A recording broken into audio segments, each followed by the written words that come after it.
Welcome back to my class. I hope कि आप सभी लोग ठीक होंगे। और आज मैं आपके लिए जो टॉपिक लेकर आई हूँ उसका नाम है थर्मोडायनेमिक प्रोसेसेस। जैसे जैसे हम थर्मल की सीरीज में आगे बढ़ रहे हैं, आपने देखा होगा कि जो मैंने फर्स्ट वीडियो थर्मल से रिलेटेड बनाई थी उसमें मैंने आपको system, surrounding, universe, boundary and types of system के बारे में बताया था। नेक्स्ट जो वीडियो मैंने अपलोड की थी वो मैंने related to the 3 laws of thermodynamics, that is zero, first and second law, उसके रिलेटेड हमारी वीडियो थी। और आज की इस वीडियो में हम बात करने वाले हैं थर्मोडायनेमिक प्रोसेसेस की। तो जल्दी से देख लेते हैं यहाँ पर कि थर्मोडायनेमिक प्रोसेस का यहाँ पर आज क्लास रहने वाली है। तो प्रोसेसेस के बारे में बात करने से पहले आपको ये समझना होगा कि हम प्रोसेस किसे कहते हैं। तो पहले डिस्कस करते हैं व्हाट इज प्रोसेस। तो प्रोसेस क्या है? When a system undergoes a change in its state, that is from 1 to 2, then we can say that is a process। यानी जब भी सिस्टम अपनी स्टेट चेंज करता है, सपोज करिए कि वो पहले 1 स्टेट पे है, फिर वो अपनी स्टेट चेंज करके सेकंड स्टेज पे जाता है, तो यानी उसने एक स्टेट से दूसरी स्टेट में क्या करा, ट्रांजिशन करा। तो यानी इसको हम क्या बोलेंगे, ये एक प्रोसेस है। जैसे कि अगर हम इसे पीवी डायग्राम पर शो करें, ये मैंने आपके सामने प्रेशर वॉल्यूम डायग्राम बनाया है जिसमें मैंने वाई एक्सिस पर प्रेशर मेंशन किया है और एक्स एक्सिस पर वॉल्यूम लिया है। तो पीवी डायग्राम पर अगर हमें कोई प्रोसेस को शो करना है कि कैसे वो एक स्टेट से दूसरी स्टेट में चेंज कर रहा है, तो कैसे शो करोगे आप? इस तरीके से, ये आपकी 1 स्टेट हो गई, ये आपकी 2 स्टेट हो गई। तो 1 से 2 अगर हमारा सिस्टम ट्रैवल कर रहा है यानी उसने एक प्रोसेस फॉलो किया है। यानी एक स्टेट से दूसरी स्टेट पर जब वो जाता है तो यानी सिस्टम अंडरगोज ए प्रोसेस। इसको हम ऐसे भी समझ सकते हैं, अगर एग्जाम्पल के तौर पे, जैसे कि आपका ये एक सिलेंडर का अरेंजमेंट है, सिलेंडर पिस्टन अरेंजमेंट, ये आपका पिस्टन लगा हुआ है। तो अगर हमारा पिस्टन इस पोजीशन पे है तो मैंने बोला कि ये फर्स्ट स्टेज पे है, एंड इस पोजीशन पे जब आएगा यहाँ से ट्रैवल करेगा, और अगर इस पोजीशन पे आपका, तो ये किस पे पहुंच गया, सेकेंड स्टेट पे। यानी सिस्टम ने अपनी स्टेट चेंज करी from 1 state to second state, यानी सिस्टम ने एक प्रोसेस कवर किया। अभी एक प्रोसेस होता है ना, जैसे आपको पता ही होगा कि पिस्टन सिलेंडर का जो अरेंजमेंट रहता है उसमें अगर पिस्टन ही आपका क्या है, टीडीसी एंड बीडीसी होता है, और एक होता है आपका कि किस तरीके से जो पिस्टन है वो एक स्टेट से दूसरी स्टेट को ट्रैवल करता है। तो यानी अगर एक से दूसरी स्टेट पे जाएगा तो यानी आपने एक प्रोसेस फॉलो किया, तो इसे हम बोलते हैं प्रोसेस सिंपली। देन इस क्लास में हम जो प्रोसेस पढ़ने वाले हैं उसके एक बार मैं आपको नाम बता देती हूँ।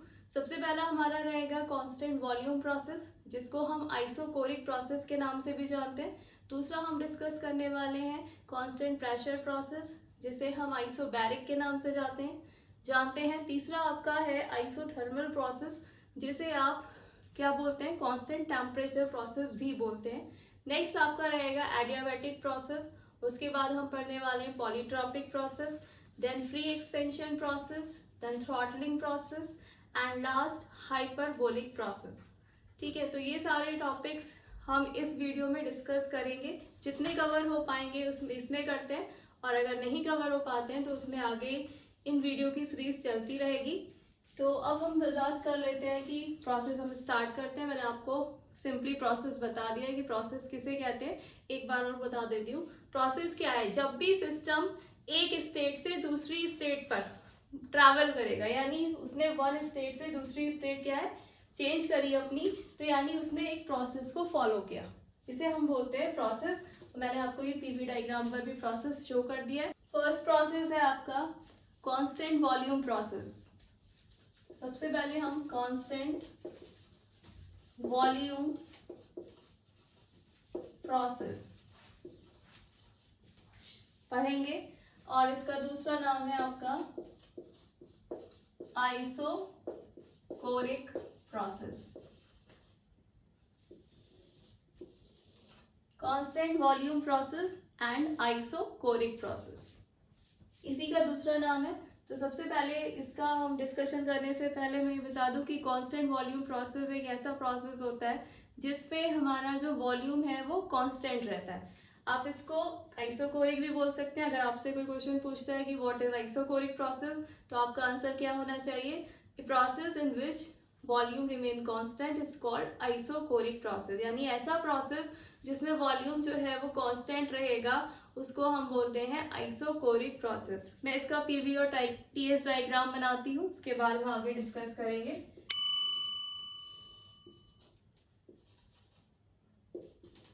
ये है इसका प्रेशर वॉल्यूम डायग्राम।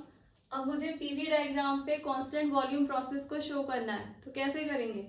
इधर आपका प्रेशर है, इधर की एक्सिस पे आपका वॉल्यूम है, तो आप क्या करोगे? वॉल्यूम कांस्टेंट दिखाना है ना, तो आप यहाँ पर एक ये स्ट्रेट लाइन बनाओगे। ये स्ट्रेट लाइन क्या शो कर रही है? कि आपका जो वॉल्यूम है वो कांस्टेंट है। मैंने इसको बोल दिया कि ये स्टेट फर्स्ट है, ये स्टेट सेकंड है, ठीक है। और ये वाली लाइन क्या हो जाएगी? प्रेशर पे, प्रेशर वाली एक्सिस पे ये आपका प्रेशर P1 हो जाएगा, ये प्रेशर P2, और ये आपका वॉल्यूम यहाँ पर क्या है? V1 बराबर V2, ठीक है। प्रेशर वॉल्यूम डायग्राम पे जो आपका कांस्टेंट वॉल्यूम प्रोसेस का डायग्राम रहेगा वो ये स्ट्रेट लाइन रहेगी, जिसपे आपको ये शो हो रहा है कि वॉल्यूम आपका कांस्टेंट है। और ये प्रोसेस किस तरीके से हो रहा है? 1 to 2, ठीक है। 1 to 2 अब प्रोसेस हम फॉलो कर रहे हैं। तो यानी ये क्या है? सिस्टम एक स्टेट से दूसरी स्टेट पे जा रहा है ना, वॉल्यूम को कांस्टेंट रखते हुए, ठीक है। तो ये क्या है? एक प्रोसेस है, और ये प्रोसेस यहाँ कौन सा है? आइसोकोरिक प्रोसेस, ठीक है। अब हम इसकी डिस्कशन कर लेते हैं इसके कि इसमें हीट की वैल्यू क्या रहे, हीट ट्रांसफर की वैल्यू क्या रहेगी, वर्क डन क्या रहेगा, इंटरनल एनर्जी क्या रहेगी, एंड एंथैल्पी क्या रहने वाली है, ठीक है। तो हम सबसे पहले देखते हैं कि pressure, volume and temperature, pressure, volume और टेम्परेचर का क्या रिलेशन है। प्रेशर, वॉल्यूम और टेम्परेचर का क्या रिलेशन है in case of isochoric process या कांस्टेंट वॉल्यूम प्रोसेस। जैसा कि हम जानते हैं, we know that from general gas equation, we know that from general gas equation T1 V1 upon T1 is equals to P2 V2 upon T2। हम सबसे पहले pressure, volume और टेम्परेचर के बीच में क्या करने वाले हैं कि इनके बीच में क्या रिलेशन है in case of constant volume process, वो निकालना है हमको। तो हम ये जानते हैं कि जनरल गैस इक्वेशन के जो फॉर्मूला होता है एक, वो ये होता है। तो अब यहाँ इस केस में क्या है? इस केस में वॉल्यूम कांस्टेंट है ना, तो हम यहाँ लिखेंगे हियर V1 जो है वो बराबर है V2 के, V1 V2 के बराबर है। तो मैं यहाँ से V1 से V2 कैंसिल कर सकती हूँ। तो जो हमारा ये रिलेशन बचेगा, ये आपका बचेगा P1 upon T1 equals to P2 upon T2, यही बचेगा ना। अब प्रेशर वाले टर्म से एक तरफ कर लेते हैं, टेम्परेचर वाले टर्म से एक तरफ कर लेते हैं। तो यहाँ से आ जाएगा P1 upon P2 equals to T1 upon T2। ये आ गया आपका relation between PV and T, ठीक है।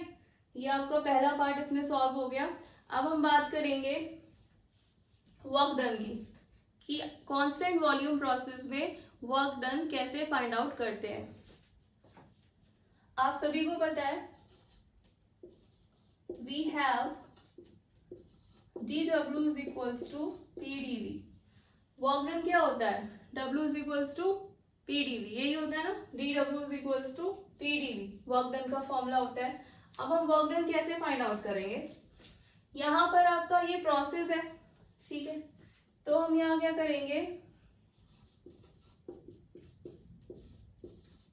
भाई, प्रोसेस लगाना भी तो पड़ेगा ना। Constant volume process 1 to 2, process तब होगा जब एक स्टेट से दूसरी स्टेट पे चेंज आ रहा है। तो यहाँ से हम प्रोसेस को दिखाना पड़ेगा 1 to 2, ठीक है। अब वर्क डन निकालने के लिए कैसे करते हैं? वर्क डन क्या होता है? किसी भी पीवी डायग्राम पे जो ये वाला पूरा एरिया है, यही तो वर्क डन है, ठीक है। वर्क डन क्या होता है? वर्क डन यही होता है ना, तो यही हमको निकालना है। तो हमें पूरा इंटीग्रेशन करना पड़ेगा। तो यहाँ से मैंने लिख दिया 1 to 2 और ये भी 1 to 2 TdV, दोनों साइड को इंटीग्रेट कर दिया है। ठीक है, वर्क डन निकालने के लिए, क्योंकि हमें इस पूरे एरिया का वर्क डन चाहिए, इस पूरे एरिया का। तो हम क्या करने वाले हैं, dW is equals to TdV। ठीक है, अब हम क्या करेंगे, इंटीग्रेशन करना है इसको। मैं यहाँ लिख भी देती हूँ ऑन इंटीग्रेटिंग, कि आप इस इक्वेशन को इंटीग्रेट करने वाले हो। अब ये क्या हो जाएगा, W 2 to 1, 2 to 1 कैसे आया, ये अपर लिमिट कहलाता है, ये लोअर लिमिट कहलाता है। तो आपने क्या करा, अपर लिमिट में से लोअर लिमिट माइनस कर दी, और ये क्या हुआ, ये D का साइन हट जाएगा, तो ये आ जाएगा W 2 to 1 is equals to. ठीक है, अभी जो प्रेशर है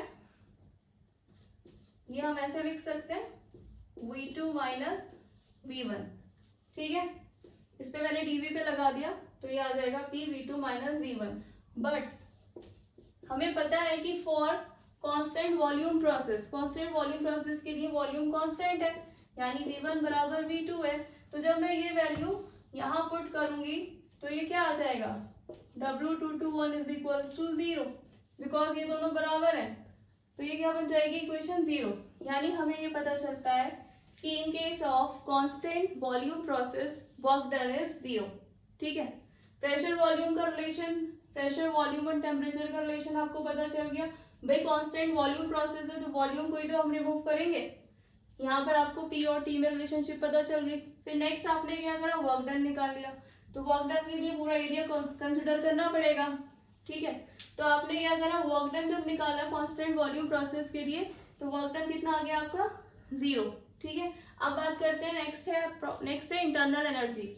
इंटरनल एनर्जी क्या है, इंटरनल एनर्जी की बात करते हैं। इसका जो सिंबल होता है वो क्या होता है, U, इंटरनल एनर्जी। तो हमें इंटरनल एनर्जी का फॉर्मूला पता है mCV dt, यही होता है इंटरनल एनर्जी का formula, du is equals to mCV dt। अब हम यहाँ क्या करेंगे, इंटरनल एनर्जी के केस में यही फॉर्मूला आ जाएगा ना, डायरेक्टली हम इसे ये लिख सकते हैं। और अगर आप जो है 1 to 2 प्रोसेस लगाना चाहो तो आप इसे ऐसे लिख सकते हो, U2 minus U1 is equals to mCV T2 minus T1। भाई प्रोसेस 1 to 2 है ना, तो अगर आप इसको शो करोगे तो ये चेंज कैसे दिखाएगा, फाइनल माइनस इनिशियल। ठीक है, तो ये U2 माइनस U1 हो जाएगा, mCV इस कांस्टेंट रहेगा, dt क्या हो जाएगा, T2 माइनस T1। तो इंटरनल एनर्जी का केस आपका ये आ जाएगा। इसके बाद हम बात करते हैं हीट ट्रांसफर। हीट ट्रांसफर यानी Q। अब Q भी हम क्या करेंगे, 2 to 1, यही तो निकालना है। हमने पहले क्या करा, वर्क डन फाइंड आउट कर लिया, देन इंटरनल एनर्जी की बात हो गई। अब हम बात करने वाले हैं हीट ट्रांसफर की। तो हमें पता है कि from first law of thermodynamics,